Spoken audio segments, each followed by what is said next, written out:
Throughout American automotive history, a few cars were so poorly designed, dangerously built, or legally problematic that they didn't just fade away.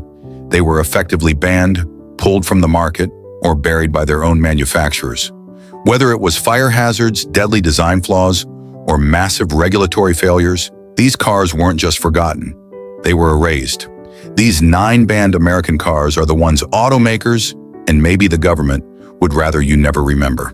Dear viewer, don't forget to subscribe to the channel. Thanks for your support. Number 9. By 1973, the American muscle car era was on life support. Insurance rates had skyrocketed, fuel prices were rising, and strict federal emissions regulations were squeezing performance out of once mighty V8s. Yet amid this decline, Buick, known more for comfort than aggression, continued offering a beast of a car, the Century GS Stage 1, powered by a monstrous 455 cubic inch V8. Though nearly forgotten today, the 1973 Buick Century GS Stage 1 was a true muscle machine disguised as a mid-size personal coupe. Unfortunately, due to tightening regulations and low demand, it vanished almost as soon as it arrived. Buick might not have been the first brand you'd associate with muscle cars, but its Grand Sport GS series during the late 1960s and early 1970s quietly dominated. The GSX Stage 1, 1970 to 1972, was among the fastest muscle cars ever built, capable of rivaling a 426 Hemi. The Stage 1 package included a tuned 455 V8 with larger valves, higher compression, and performance camshaft, torque monster territory. However, after 1972, GM revised its horsepower ratings from gross to net, which significantly lowered the printed numbers and confused the buying public. That, combined with emissions mandates, marked the start of the end. In 1973, Buick moved its mid-size models onto a new colonnade body style, rebranding its Skylark-based muscle car as the Century GS. But for one brief moment, you could still order it with the Stage 1 455 package. If you were lucky. The 1973 Buick Century wore the newly introduced colonnade styling. Pillarless hardtops were gone, replaced with formal rooflines, opera windows, and more mass. The GS trim was available on coupe and, rarely, sedan forms. Visually, it featured GS badging on the grille and rear panel, blacked-out grille, optional two-tone paint, striping, or hood tack, hood bulges, though they were mostly cosmetic, rally wheels, and optional white-letter tires. Despite the styling cues, the Century GS looked more personal luxury than street racer. It had more in common visually with the Olds Cutlass Supreme than with anything resembling a Chevrolet SS. But under the skin, especially with the Stage 1, it told a different story.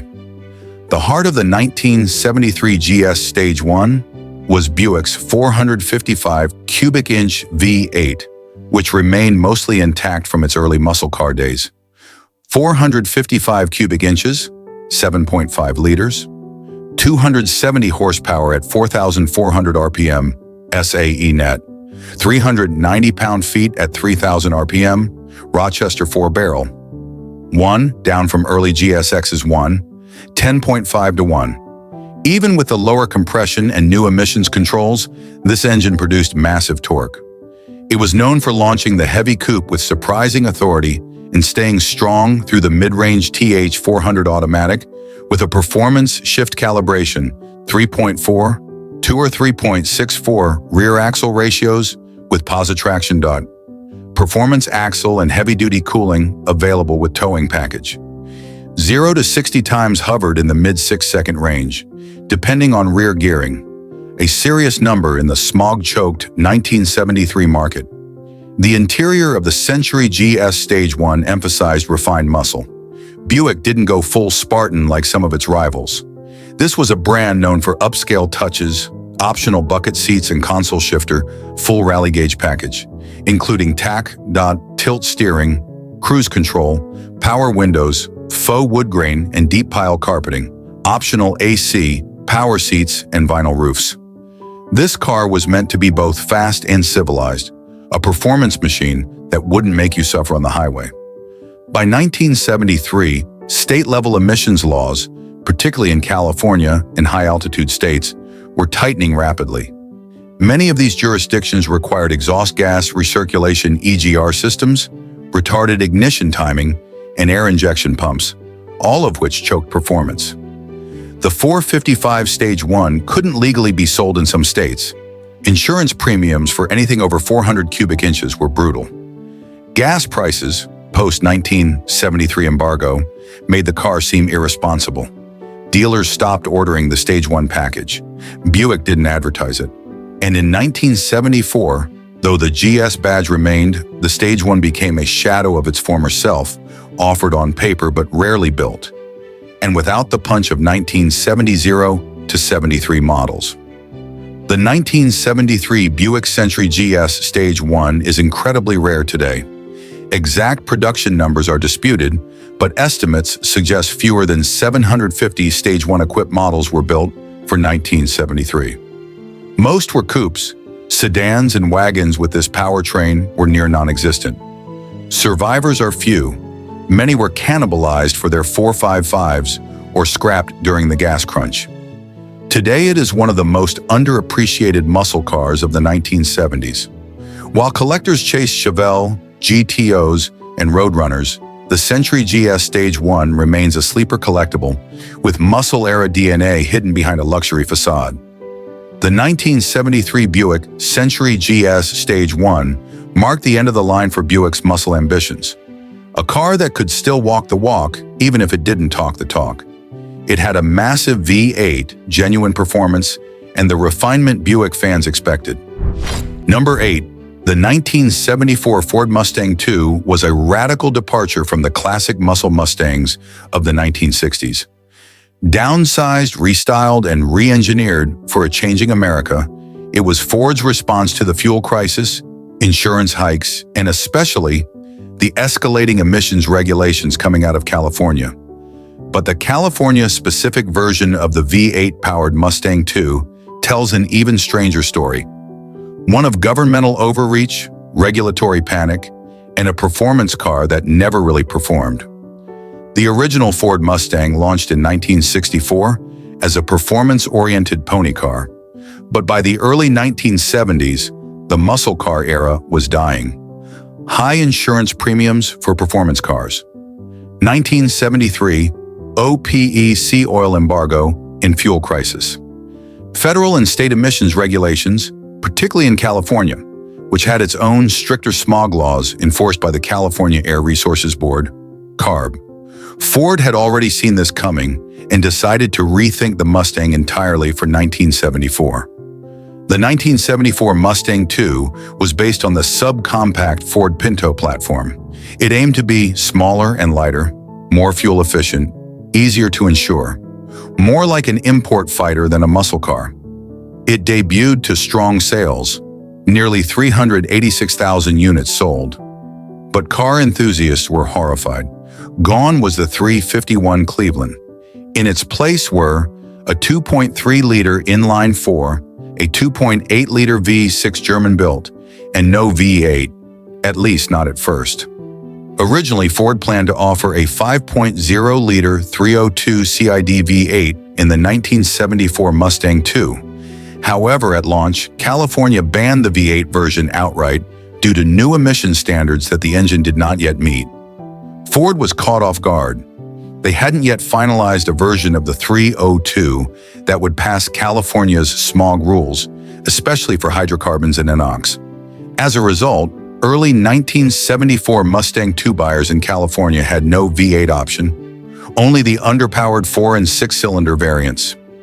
This decision left a performance gap in the California market and forced Ford to rush retrofits to get the 302 emissions compliant. Later in the model year, Ford reintroduced the 302 V8 in California, but not without changes. To meet CARB requirements, the California Spec 302 received exhaust gas recirculation, EGR, retarded ignition timing, air injection pumps, smog pumps, catalytic converters, required on some CA-bound cars even before federal mandates in 1975, reduced compression ratio. These additions had devastating effects on performance. Output dropped to around 140 horsepower, down from nearly 200 horsepower, 210 horsepower in earlier years of the same engine. But the real problem wasn't horsepower. It was throttle response, drivability, and heat. The result? A car that looked like a muscle car, but drove like a Pinto with a sore throat. Despite its 302 cubic inches, the California Mustang II V8 was a disappointment for anyone expecting muscle. Approx. 10.5 to 11.5 seconds. 17.5 seconds. About 105 miles per hour. 14 to 17 miles per gallon. Better than previous Mustangs, but still mediocre. It couldn't outrun much, not even a V6 Camaro, and was easily outperformed by imported sport compacts like the Datsun 240Z or BMW 2002. Worse, the added emissions gear made the engine cluttered, hard to service, and prone to overheating in California's warmer regions. Despite the weak engine, the Mustang II had some redeeming qualities. Rack and pinion steering, a first for the Mustang, improved precision. Front disc brakes were standard. McPherson strut suspension, also new, helped ride and handling. But the California 5.8 version, burdened by emissions restrictions and reduced tuning potential, never felt quick or sporty. Even with the optional rally package or Ghia luxury trim, it felt compromised, if not completely neutered. Ford still managed to sell a solid number of Mustang II V8s later in 1974, once the engine became available in California again. But many buyers were disappointed by the weak performance. Enthusiasts abandoned the model entirely. The Mustang's performance image took a serious hit, one it wouldn't recover from until the 5.0 Fox body revival in the 1980s. In California, where smog laws were strongest, the Mustang II V8 was often passed over in favor of imports or larger, more robust V8 coupes from Detroit that had already adapted their emission strategies better. Today, the 1974 California Mustang II V8 holds an unusual spot in automotive history. It's rare due to its delayed release and limited demand in California. But it's not particularly collectible, given its weak performance and reputation. Most survivors are heavily modified or rusted out. Few collectors seek the California spec version due to its complex emissions hardware. Still, it represents an important transition point, from raw muscle to emissions era compromise. From enthusiast favorite to personal coupe. From gas-guzzling V8s to efficiency-focused engineering. The 1974 Mustang II V8 for California shows how government regulation, corporate unpreparedness, and a changing car market collided at just the wrong moment. Number 7. The 1969 Chevrolet Corvair represents the quiet end of one of the most contentious and misunderstood chapters in American automotive history. A car that began in 1960 as an innovative rear-engine compact was by 1969 a political lightning rod, a legal battleground, and a PR disaster for General Motors. Though the Corvair was not banned by law, it was effectively shamed into extinction, thanks in large part to Ralph Nader's 1965 book Unsafe at Any Speed, which branded the early Corvairs as dangerously flawed. By 1969, sales had plummeted, public trust had eroded, and GM quietly pulled the plug, despite engineering improvements that had already addressed many of the issues. When the Corvair debuted in 1960, it was a revolutionary design for an American automaker. Air-cooled, rear-mounted flat-six engine, fully independent suspension, unibody construction, no radiator or water pump. GM intended the Corvair to compete with rising imports like the Volkswagen Beetle and Fiat 600. It offered fuel economy, handling, and a European driving feel, something novel for American buyers used to large body-on-frame V8 sedans. The Corvair spawned multiple variants: a coupe, sedan, convertible, station wagon, pickup, and even a turbocharged Monza Spider. It was versatile and bold, earning praise from automotive press for its styling and innovation.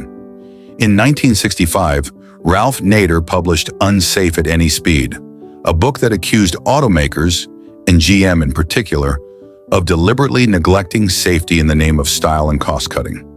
The first chapter focused entirely on the 1960-63 Corvair, alleging that its rear suspension caused dangerous oversteer and instability. Early Corvairs used a swing-axle rear suspension, which could cause rear-wheel tuck-in during hard cornering, especially if tire pressures weren't correctly maintained.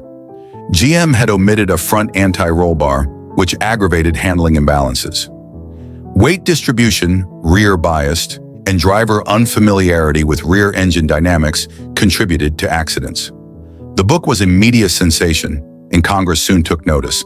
GM's bungled attempt to discredit Nader by spying on him only added to the backlash, culminating in Senate hearings and a public apology from GM's leadership.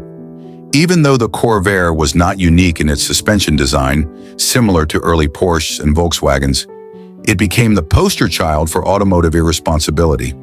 Ironically, many of Nader's complaints had already been addressed before his book was published. In 1965, GM redesigned the Corvair with a fully independent rear suspension similar to the Corvette's. Handling and stability greatly improved. Styling was refreshed into a sleek, more refined fastback coupe and sedan. The turbocharged Corsa variant remained a potent, exotic option. Despite these changes, public opinion didn't recover. Sales declined year after year, and by 1969, the Corvair was effectively a dead car rolling. The 1969 Chevrolet Corvair was built reluctantly. General Motors had planned to discontinue it in 1968, but a congressional investigation into vehicle safety, specifically looking at whether GM was prematurely canceling a controversial car, led to the decision to extend production for one more year, but GM had no real interest in continuing. The 1969 Corvair was built at GM's Willow Run plant, where Corvair production lines were being dismantled. Quality control suffered. Parts shortages in poor fit and finish were common. Only 6,000 units were produced, the lowest of any model year. Options were minimal and advertising was non-existent. There was no convertible, no turbo, and no marketing push. It was a token production run, performed mostly to quiet critics. Rare due to its limited production run. Sought after by Corvair enthusiasts and collectors. Still misunderstood by many due to lingering Nader-era stigma. Notably, the 1965-69 models are favored for their better suspension and improved styling. The 1969 Monza Coupe, in particular, is a desirable configuration. However, even among collectors, the Corvair remains a niche classic, celebrated for its engineering uniqueness, but burdened by a reputation it arguably didn't deserve. The 1969 Chevrolet Corvair didn't die because it was unsafe. It died because public perception, shaped by media and politics, overwhelmed its potential. It became a symbol of corporate negligence, despite engineering improvements and later vindication. But in that death, it helped spark America's automotive safety revolution. The final Corvair rolled off the line in May 1969, unceremoniously, as the automotive world moved on. Yet it remains a car worth revisiting, not just for what it was, but for what it caused: a safer, more accountable auto industry. Number 6. The 1971 Chevrolet Vega was supposed to be General Motors' answer to the rising tide of import compacts, especially from Japan and Europe. Light, stylish, and affordable, the Vega had all the ingredients of a hit. It even won Motor Trend's Car of the Year award. But behind the press releases and corporate optimism lay a deeply flawed car, one that would become a case study in rushed development, poor engineering, and regulatory backfires. Though the Vega was never banned, it came under intense government scrutiny, faced massive recalls, and became an early warning of how quickly a car's reputation could crash in the emissions and safety era. By the late 1960s, Japanese imports like the Toyota Corolla and Datsun 510, along with European entries like the Volkswagen Beetle, were capturing increasing market share. The Big Three couldn't ignore it any longer. In response, GM launched the Chevrolet Vega for the 1971 model year. Designed from the ground up as a compact economy car, built using automated robotic assembly lines at the Lordstown, Ohio plant. Available as a two-door notchback, hatchback, wagon, and later a panel delivery.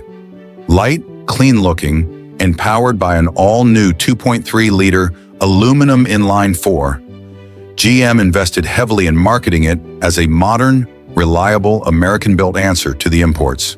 But the car simply wasn't ready. At the heart of the Vega was the Dura-built 140 cubic inch, 2.3-liter aluminum engine, which had several design flaws. Aluminum block without iron liners. Unlike other aluminum engines, like those from BMW or Porsche, the Vega's engine block had no iron sleeves, relying instead on a silicon-impregnated cylinder wall to reduce wear. In reality, these walls were fragile and easily degraded, especially under high temperatures or poor maintenance. The Vega had a tiny radiator and poor cooling system capacity. It frequently overheated, leading to warped heads and failed gaskets. Coolant leaks were common, and some engines seized completely within 30,000 miles. The Vega's valve stem seals failed early, causing the engine to burn oil excessively, even when nearly new. This resulted in thick blue smoke and clogged emission systems. The early 1970s brought new federal emissions laws under the Clean Air Act. GM's engineers rushed to meet these standards with a primitive emissions control setup, a crude air injection system and thermal reactor. No catalytic converter, not yet standard. Poor carburetor tuning. Result? High tailpipe emissions. Poor drivability, stumbling, hard starts. Difficulty passing California emissions, even when new. The Vega quickly earned a reputation for failing emissions tests, leading to dealer retrofits and recalls, especially in California and other states with stricter rules. While Nader and others were focusing on the Corvair, the Vega quietly became a safety risk. The doors could jam shut in minor collisions due to structural flex in the body shell. Rear axle mounts were weak, sometimes shifting out of alignment, affecting stability. Early Vega bumpers were thin and useless, leading to high damage in low-speed accidents. In a series of 1972 to 1974 recalls, GM had to address engine mount failures, fuel line leaks, suspension defects, rear hatch latch failures. But it was too late. The Vega was widely seen as unsafe, unreliable, and unworthy of GM's promises. A particularly damning issue with early Vegas was engine compartment fires, fuel lines routed poorly and prone to chafing. Vapor lock and carb backfires could ignite underhood fires.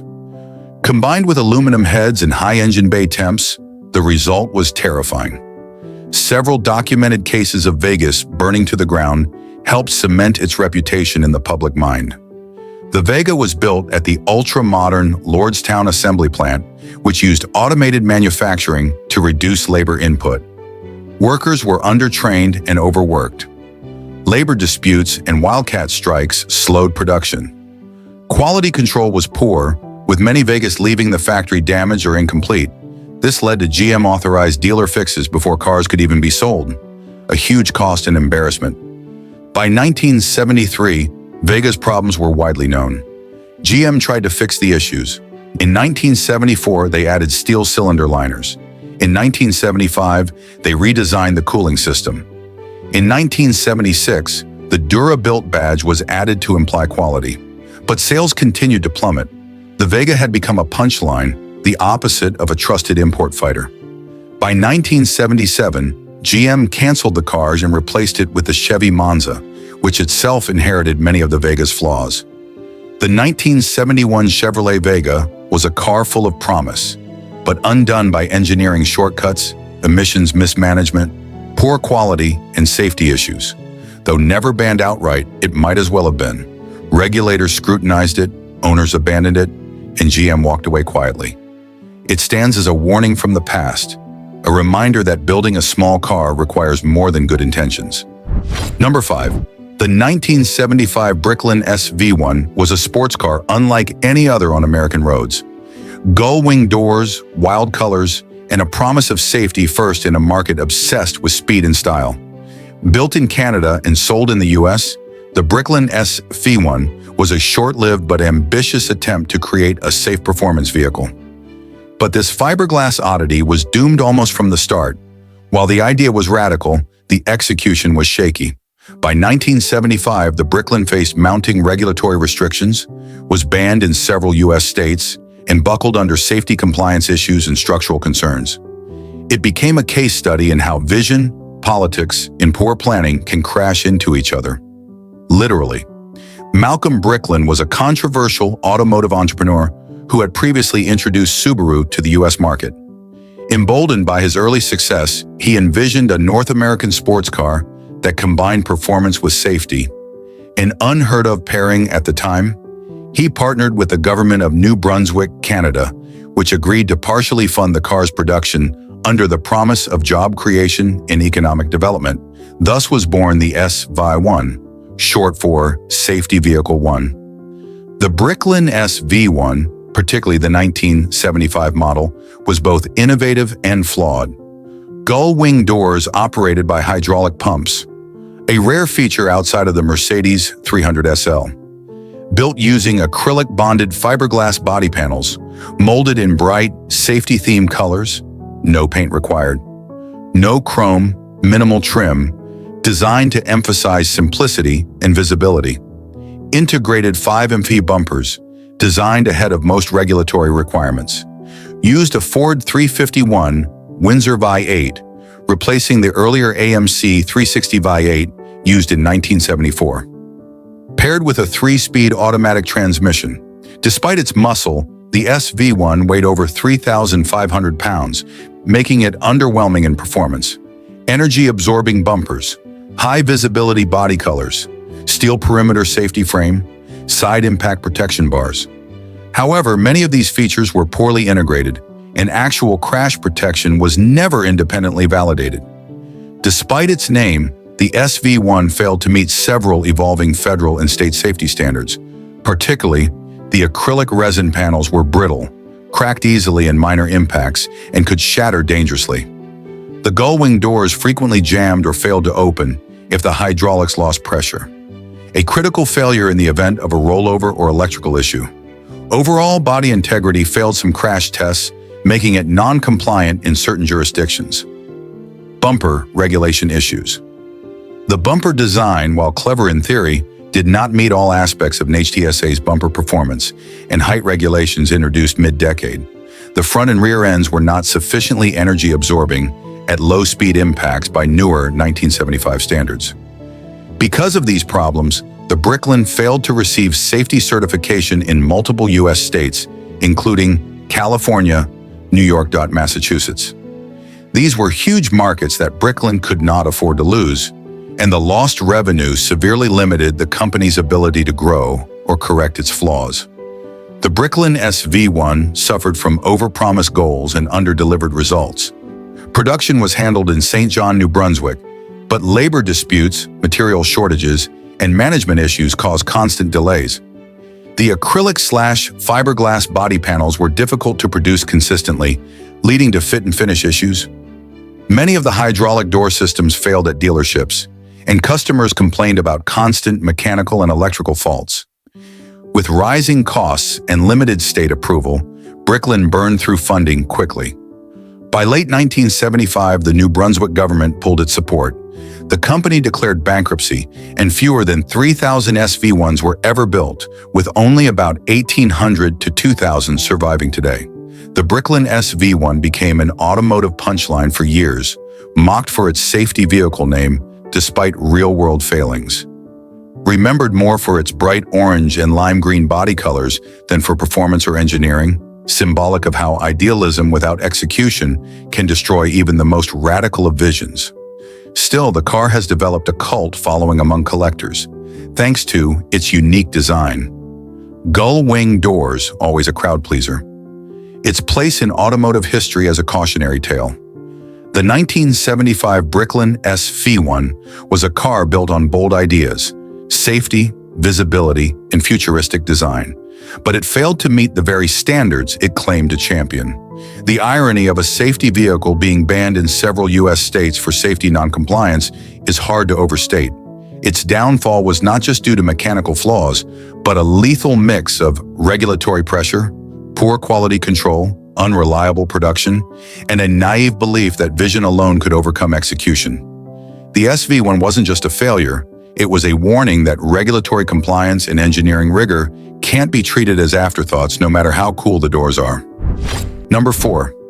In the waning years of the 1970s, Ford attempted to inject some style and fun into its budget compact, the Pinto, by releasing the cruising wagon, a panel-sided station wagon dressed up like a miniature custom van. With bubble windows, bold stripes, and funky interiors, it was a rolling embodiment of the era's van craze. But by 1978, the Pinto name had become synonymous with danger. Years of controversy surrounding its explosive fuel tank design, especially in rear-end collisions, culminated in lawsuits, public outrage, and damning internal memos. While the cruising wagon was visually distinct, it shared the same flawed platform and rear-end vulnerability. And when new rear impact safety standards arrived in the late 70s, this quirky wagon became a quiet casualty.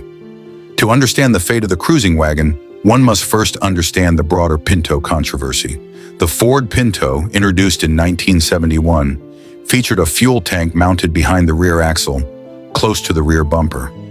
In rear-end collisions above 25 miles per hour, the tank was prone to rupture, leading to fires or explosions, compounding the issue. Weak bumper design, lack of a fuel tank shield, and sharp bolts near the tank. In 1977, Mother Jones published an exposé revealing that Ford knew of the design flaw.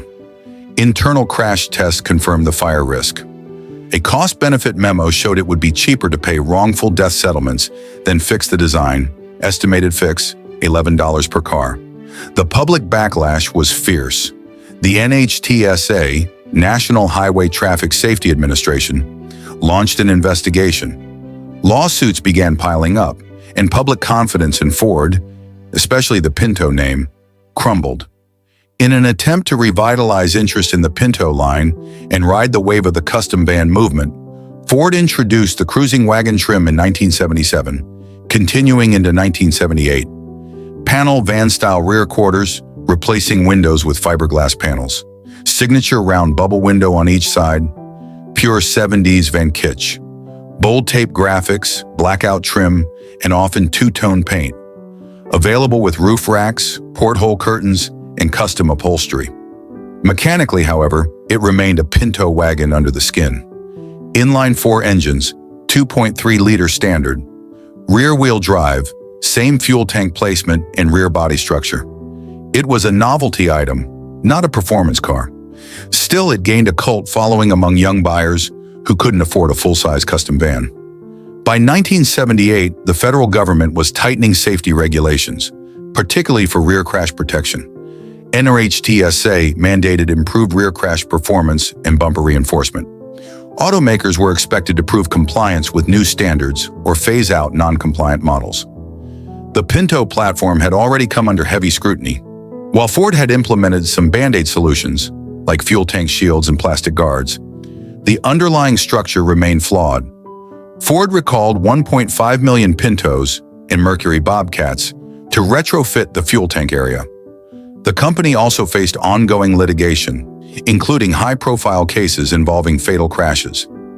The Pinto cruising wagon, with its fiberglass panel inserts and altered rear structure, became even more suspect. While the Pinto cruising wagon was not formally banned by NHTSA, its retreat from the market was strategic and deliberate.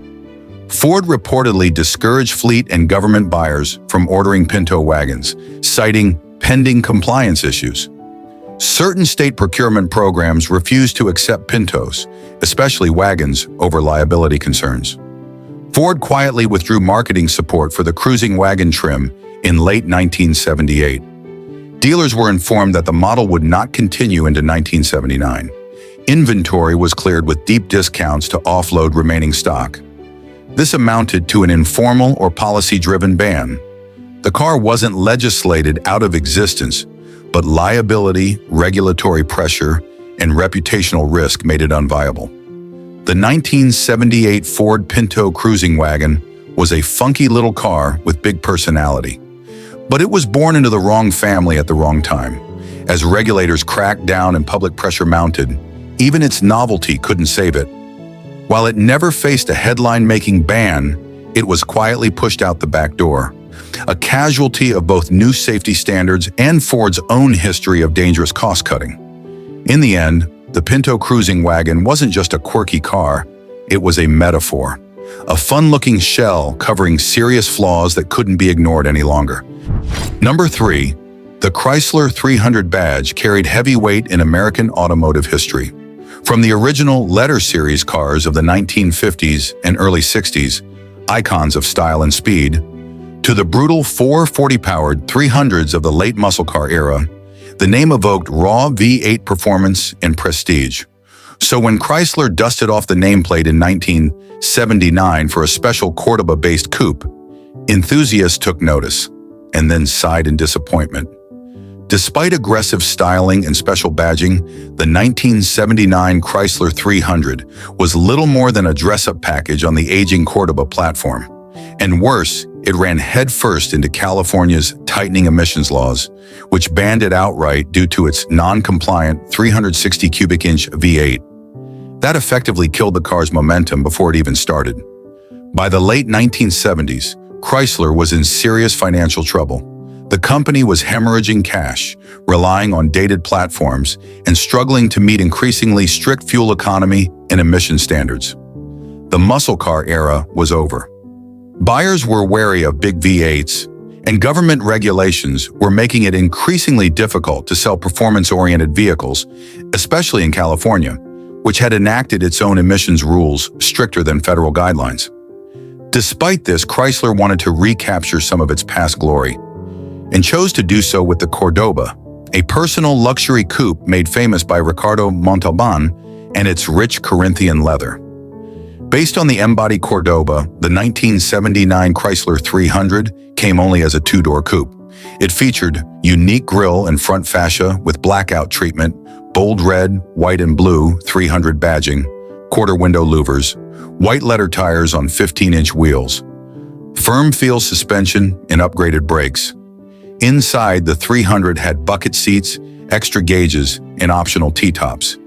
It looked like a muscle car revival on the outside, but the performance didn't back it up. 5.9 liters, 360 cubic inch of displacement, V8 with a 4-barrel carburetor, output 195 horsepower, 3-speed automatic 0.3.23 to 1 limited slip differential. While this wasn't terrible by 1979 standards, it was a far cry from the original 300s, some of which pushed 375-plus horsepower in the early 1960s. Here's where the 1979 300 hit a wall emissions compliance. The 360 V8 used in the 300 could not meet California's emission standards without significant modifications. Chrysler did not equip it with a catalytic converter setup that could make it compliant. The company refused to downgrade the engine or offer a smaller V8, as it would compromise the 300's already thin performance appeal. The 1979 Chrysler 300 was officially not sold in California, then the largest car market in the U.S. This was a devastating blow to the car's visibility and sales potential. Fleet buyers and many dealerships in Western states simply passed on ordering the car. So while the 300 was available elsewhere in the country, California's ban effectively doomed it as a serious performance revival. The 300 was heavily marketed as a return to muscle, but in reality, enthusiasts saw through it. The performance was underwhelming. Luxury car buyers didn't care. They preferred more subdued Cordoba or New Yorker trims. The limited engine choice and regional sales restrictions hurt interest further. Only about 15,000 units were built, and the car was a one-year-only experiment. Chrysler abandoned the idea by 1980, choosing instead to focus on survival and, eventually, Lee Iacocca's K-car revolution. The 1979 Chrysler 300 has an awkward place in history, a styling exercise with cosmetic muscle appeal, an attempt to cash in on nostalgia during an era that had little tolerance for real performance. A rare car, especially today due to its one-year production run and California exclusion. A legitimate successor to the 300 letter series. A high-performance vehicle by any true muscle car standard. A critical or sales success. Still, collectors and M-body enthusiasts occasionally seek them out as curiosities. a symbol of how corporate desperation and emissions laws shaped the strangest corners of American automotive design. The 1979 Chrysler 300 tried to channel the fire of Chrysler's muscle past, but instead became an example of what the malaise era did to performance cars: detuned engines, emission-choked designs, and empty badges. Its inability to meet California emissions laws meant that it was effectively banned in the biggest state, which removed any shot it had at meaningful success. It came in with a flashy grille and left with a whimper, a name with no muscle left behind it. Number 2. In the golden age of American muscle, few names carried as much weight as Shelby and Mustang. And in 1968, that relationship hit its street-legal peak with the introduction of the GT500 KR. KR standing boldly for King of the Road. It was aggressive, it was fast, it was loud, and it was short-lived. Despite its legendary status today, the GT500 KR was available for only part of 1968. Within months, the growing tide of federal emissions and noise regulations, along with internal shifts at Ford and Shelby American, began choking the life out of high-performance cars. The KR would mark both the summit and the turning point, a symbol of unbridled horsepower just before the leash was snapped tight. By 1968, Carroll Shelby had firmly established himself as the performance authority behind the Mustang. 1965 to 66. GT350 Mustangs were aggressive, track-focused, no-frills road racers. The GT500 debuted in 1967 with big block power, Ford's 428 cubic inch V8. Shelby Mustangs had their own unique styling, upgraded suspension, and high-output engines. But by 1968, Shelby's operation was shifting. Ford was increasingly calling the shots, and the cars were becoming less raw, more refined, aimed more at wealthy street buyers than hardcore racers. Into this transitional moment came the GT500 KR.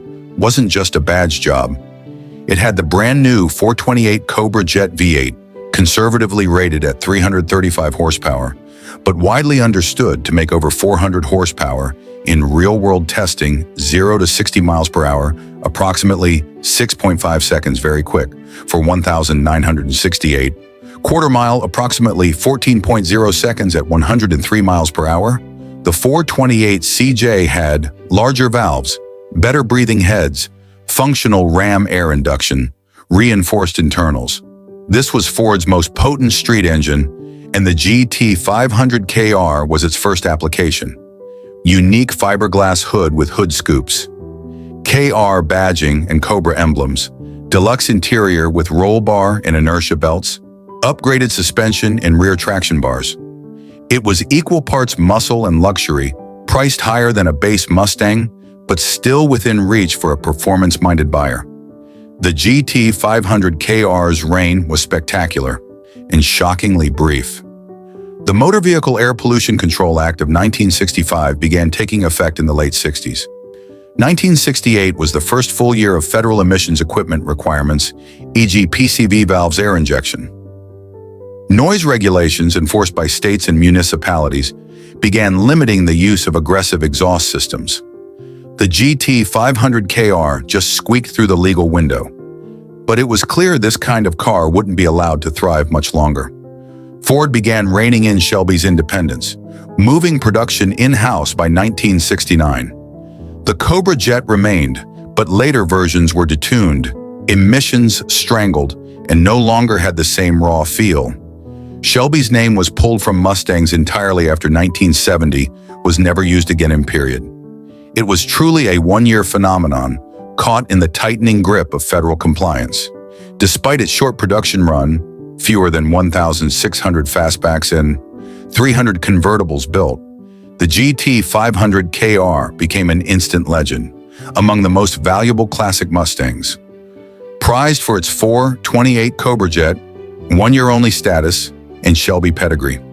Clean examples can fetch over $200,000 today. Solidified Cobra Jet as a Ford performance brand.